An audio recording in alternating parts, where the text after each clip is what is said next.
Hey guys, and welcome to the Vanlife channel. My name's Matt. Today, and probably the next few episodes, are going to be kind of going backwards. This is the way the van looks today, but it didn't always look like this. I bought it as a cargo van, and if you saw my channel trailer, you kind of got the gist of how I got here. This is going to be a little bit more of a component by component background of what I added to my cargo van to make it look like the way it looks right now, why I chose those components, and a little bit about the companies that supplied those components. Today's episode is going to be about the front bumper, the rear bumper, rack, and ladder that you see here. They're very prominently featured on my van, and they're probably a prominent feature on most vans. The front bumper, the roof rack, the ladder, and the rear bumper all came from a company called Backwoods Adventure Mods.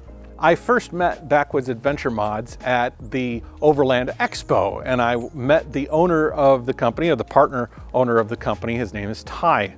One of the first things I realized was that the company is run by a good group. When you went to these shows, everybody kind of sets up their spot at the show, and the thing that I really liked about Backwoods Adventure Mods is they became sort of like a hub of energy. They were interacting with all the other suppliers and makers, and even their competitors they had some sort of a friendship with. And I always like that, to know that the company that I'm working with is a good group of guys and girls. Instead of asking them to ship me the components to a central location and build it out in one place, I wanted to kind of involve all the companies together. So I told Backwoods Adventure Mods that I'd like to visit their company and install all these components there. They could tell me a little bit about what makes Backwoods Adventure Mods special. They could install the components and help me to install the components. In doing so, I'd make sure that they were installed correctly, and I just kind of meet the company along the way. As a YouTuber, I thought that was a real interesting opportunity to kind of go one step farther than just installing and involve these companies. In subsequent episodes, you'll see as I added components to the van and traveled around North America visiting all of these businesses. Backwoods Adventure Mods was the first. I set out on my tour on December 7th, 2021, and I ended up getting to their facility in Arkansas on December 9th. Now, the defining feature probably of most vans, and you will recognize Backwoods Adventure Mods components because they're pretty unique. They have I kind of think of them as like a tank-like aesthetic.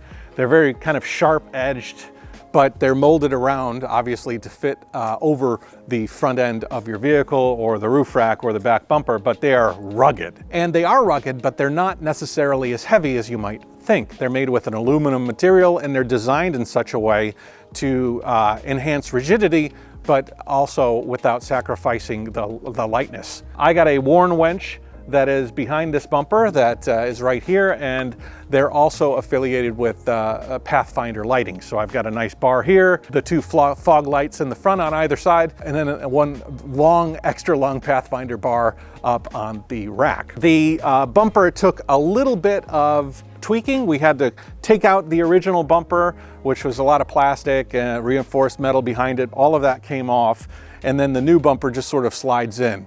I'm not going to go over so much of the install. I took a lot of video there, but the other co-owner, his name was Evan, and the crew at Backwoods Adventure Mods did it all for me.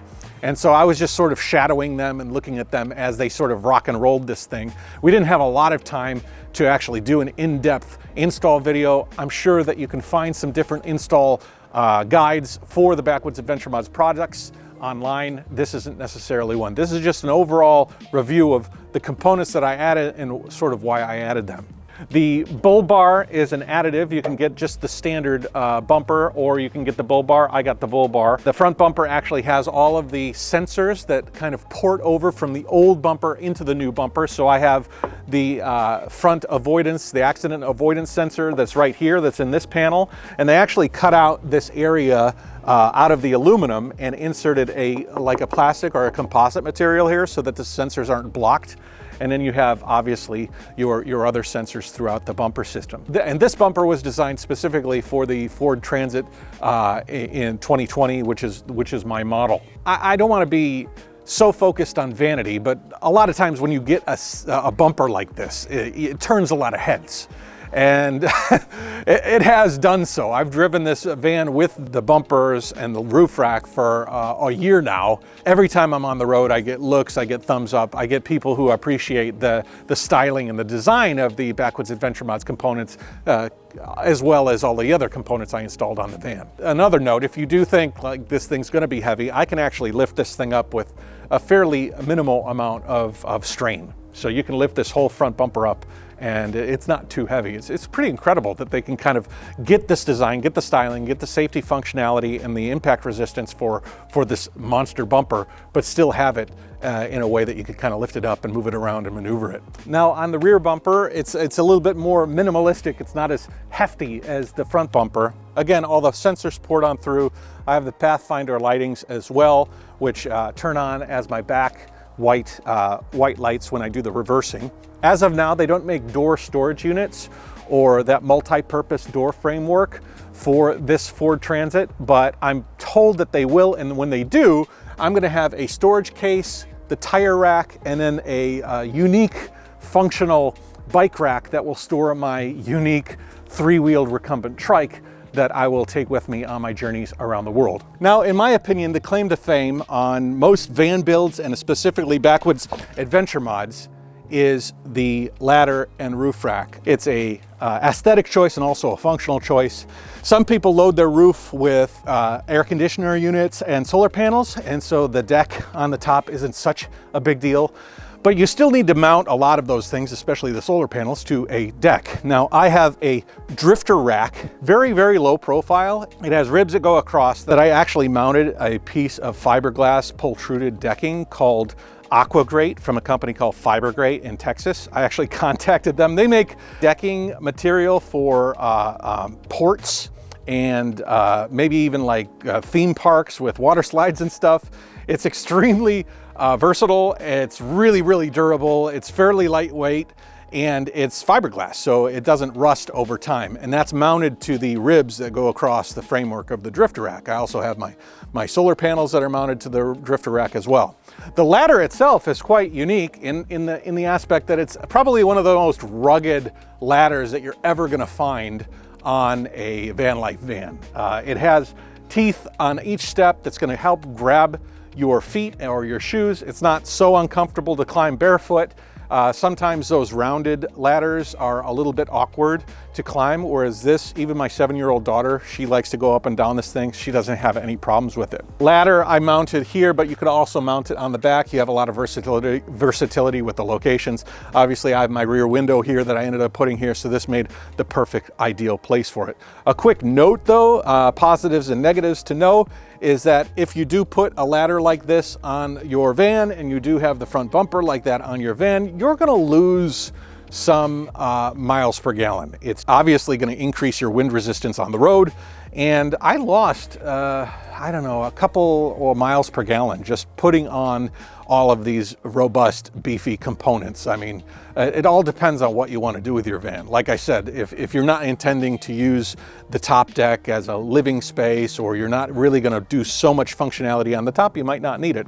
But I really liked it, and so I added it, and I'm really glad that I did. It's really functionally useful, but also a lot of fun. So let's take you to the top here and show you a little bit about what I have up here. Like I said, the DRIFTR rack is very low profile. As a matter of fact, it only stands about this high off of the top of the roof of your van.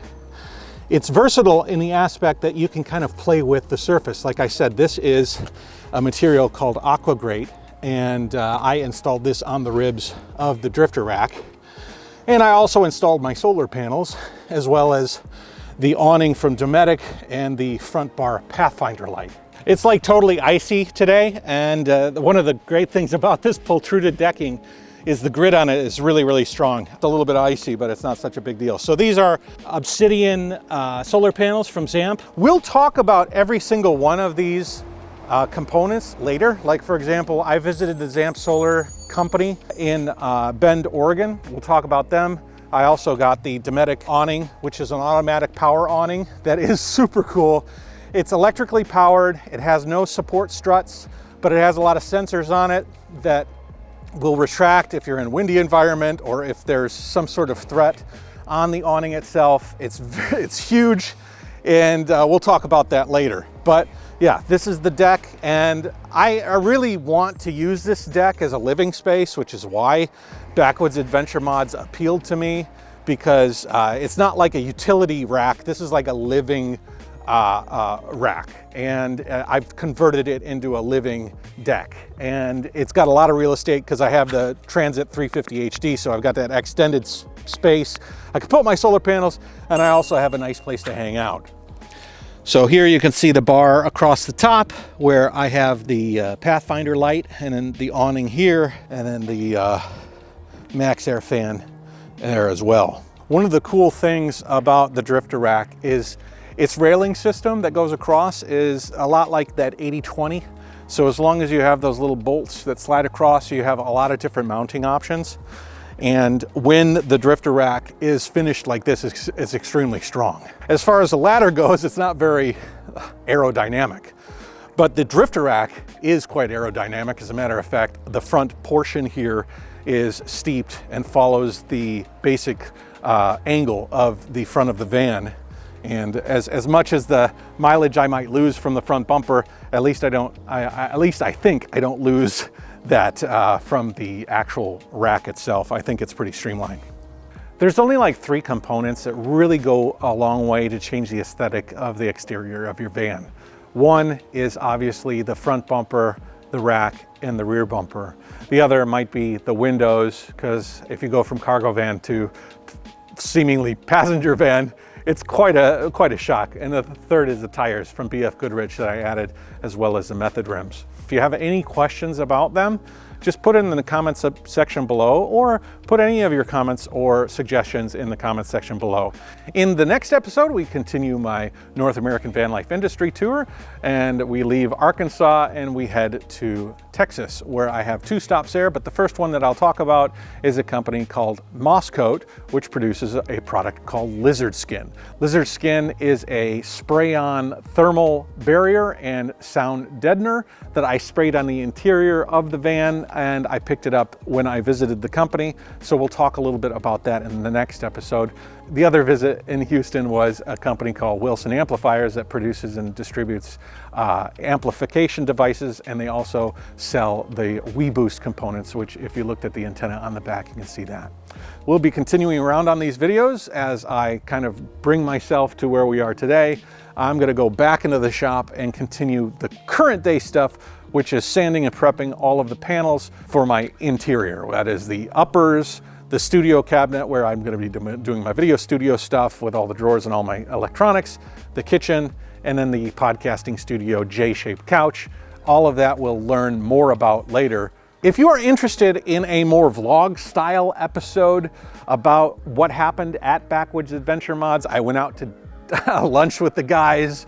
I went to their facility, I met them, I spent a few days there, and I did it on my other big channel, which is called the Gio Nation, which is more of a travel sort of video series.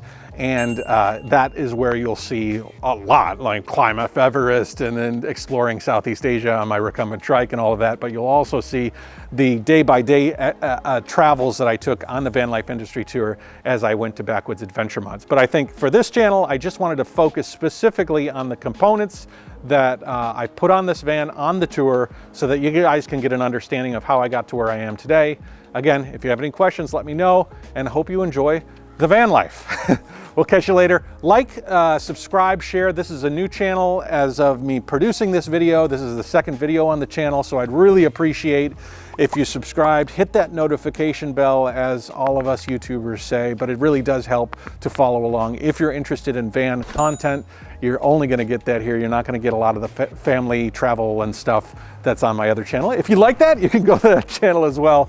But I thought that this was an important channel to have specifically about the van, because I've got a lot invested in it, and I'm going to have a lot going on with it in the near future as I travel around North America, meeting people, meeting other van builders, other travelers, other people doing amazing things, and interviewing them in the back of the van. But this is sort of like the birth of the van and how the van came to be. So thanks a lot. Take it easy. We'll catch you in the next one. Talk to you later.